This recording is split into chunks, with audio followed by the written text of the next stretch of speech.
In every culture, in every ancient myth, demons are described as beings of terror, chaos, and unrelenting cruelty. But what if I told you that even these monsters of nightmare have something they dread? Something they whisper about in shadows, something they refuse to face.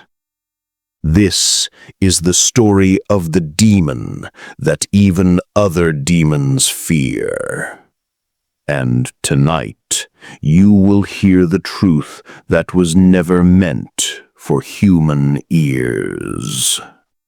They called it many names, but never the true one, for to speak its name aloud was to invite its gaze.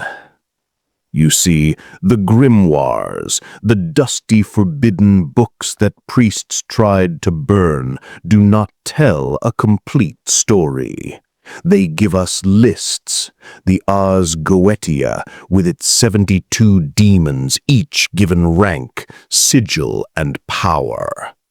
They tell us of Lucifer, of Belial, of Asmodeus, mighty princes of hell.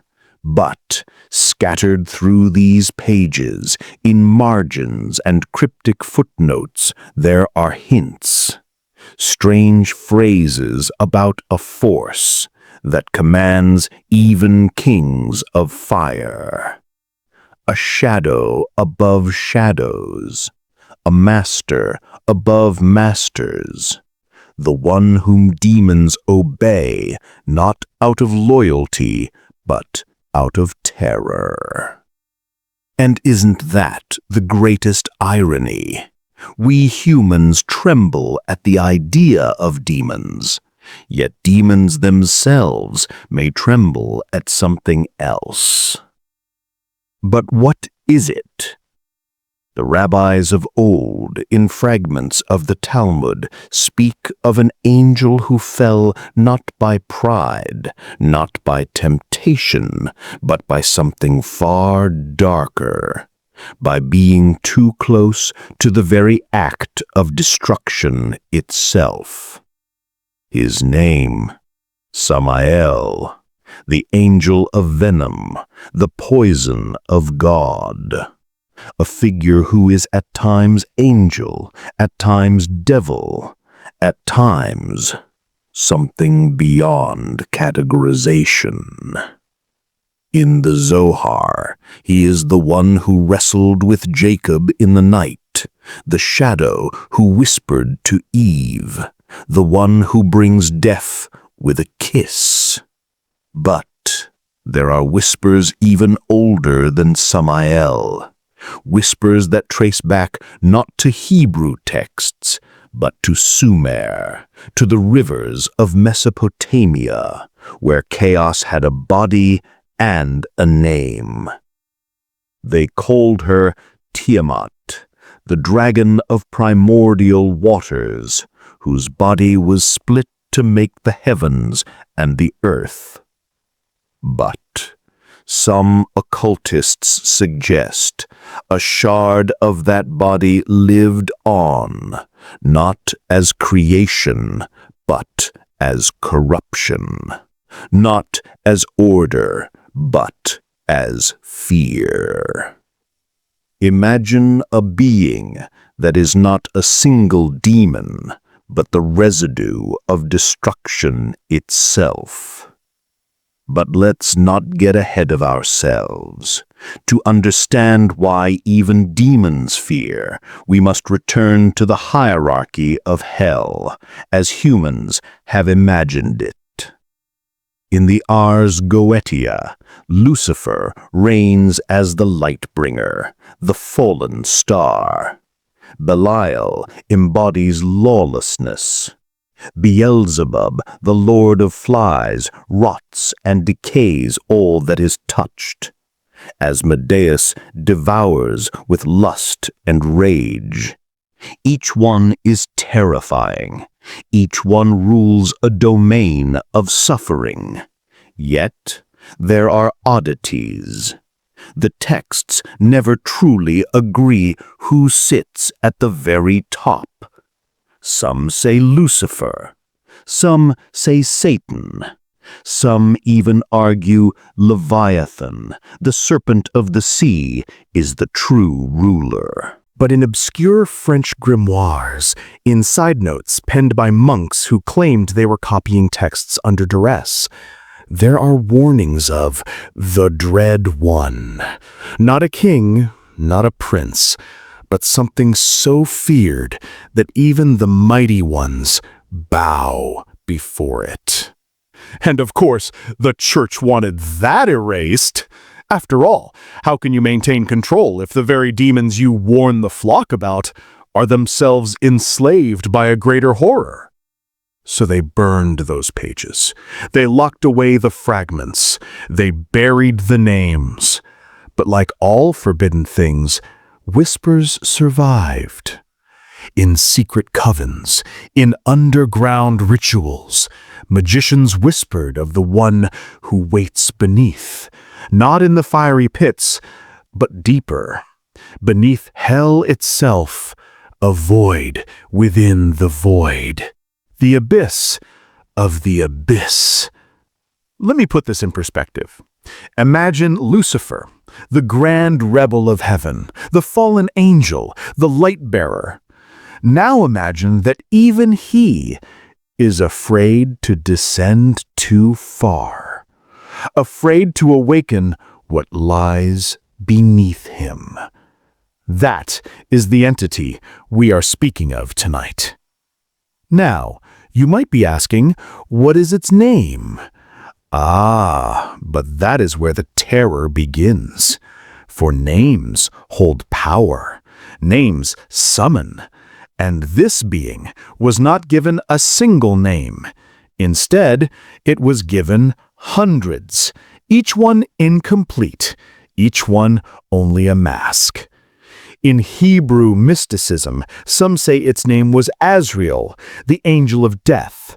In apocryphal Christian texts, some hinted at Apollonian, the destroyer. In Mesopotamian fragments, it was simply called the Eater of Chaos. And in occult circles, it was given the chillingly vague title, the Nameless One.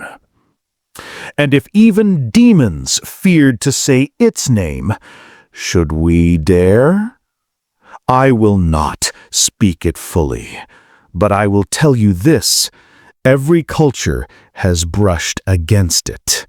Every culture has left fragments describing it, and every culture has hidden those fragments under layers of myth, hoping you'd never piece them together. There is a chilling paradox in the infernal hierarchy. Silence. A silence so heavy that even the most violent spirits avoid breaking it.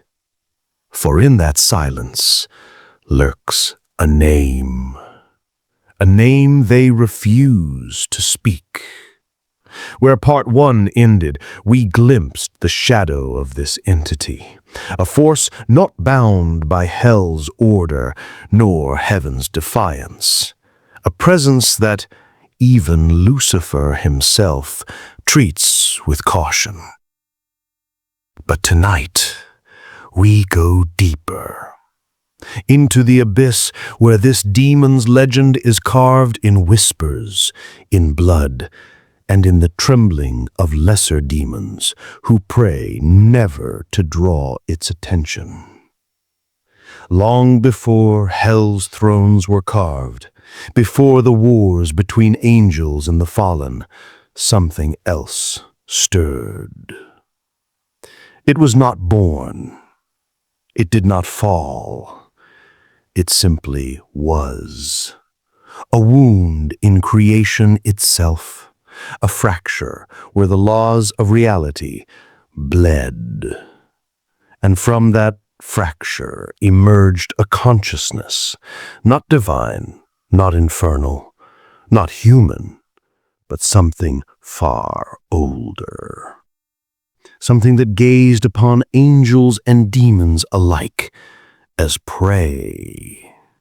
Imagine that, a being so ancient that even demons became children hiding beneath their beds. They call it Abaddon. Others, the Destroyer.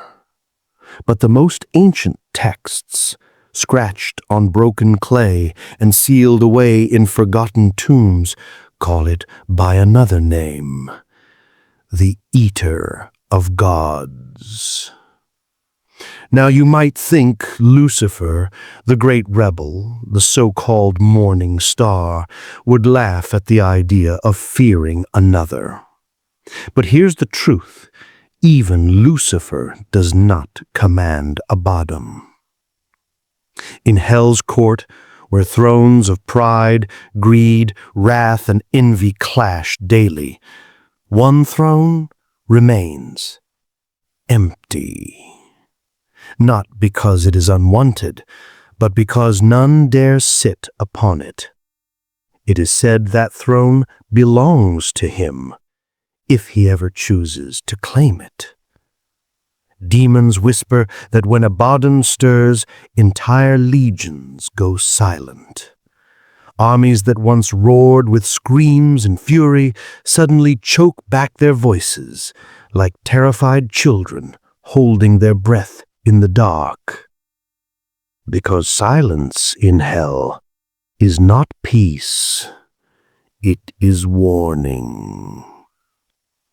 The book of Revelation makes a cryptic mention.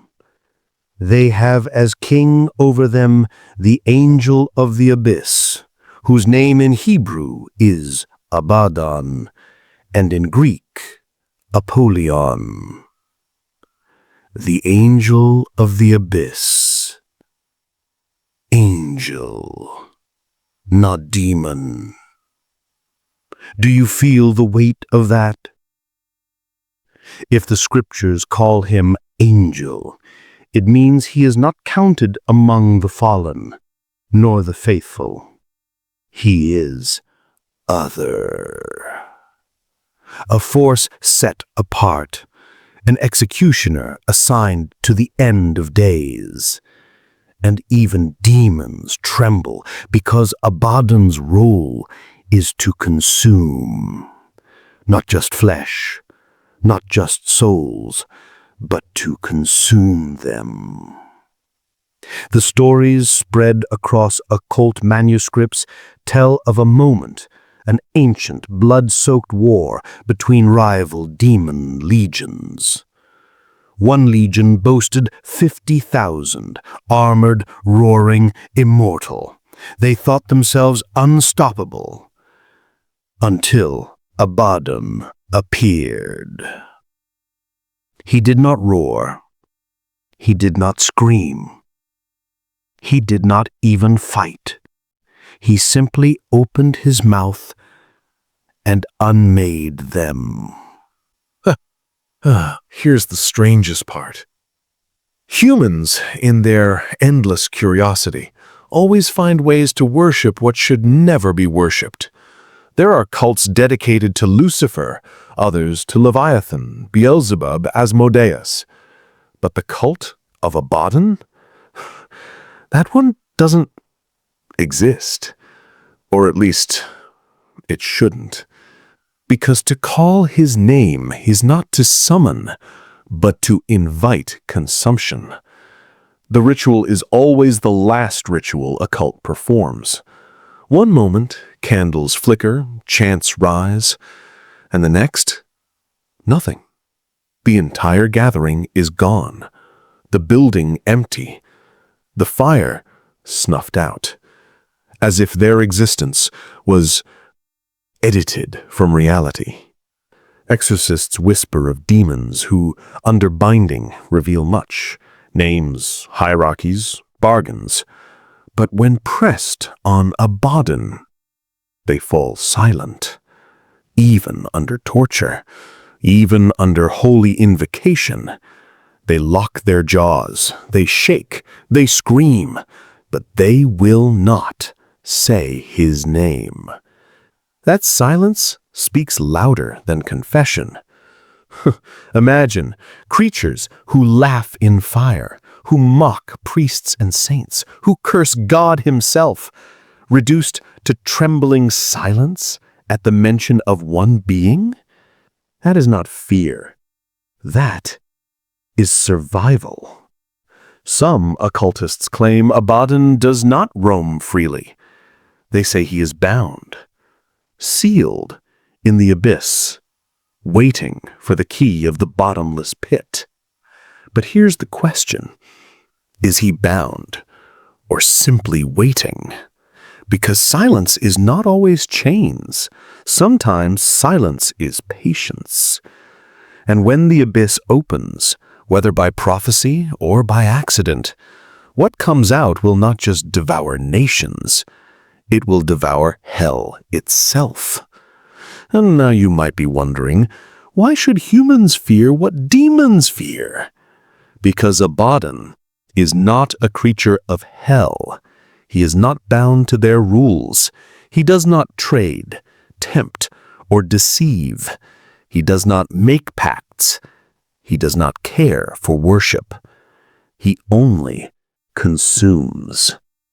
And if you think his hunger ends with demons, you are mistaken. Abaddon is the end of all bargaining, all defiance, all resistance. He is the one thing that neither angels nor demons can control. And if the seals of revelation are broken in our time, then humanity will face not just war, not just famine, not just pestilence, but the destroyer. Even now, occult scholars argue whether Abaddon sleeps or if fragments of him already roam.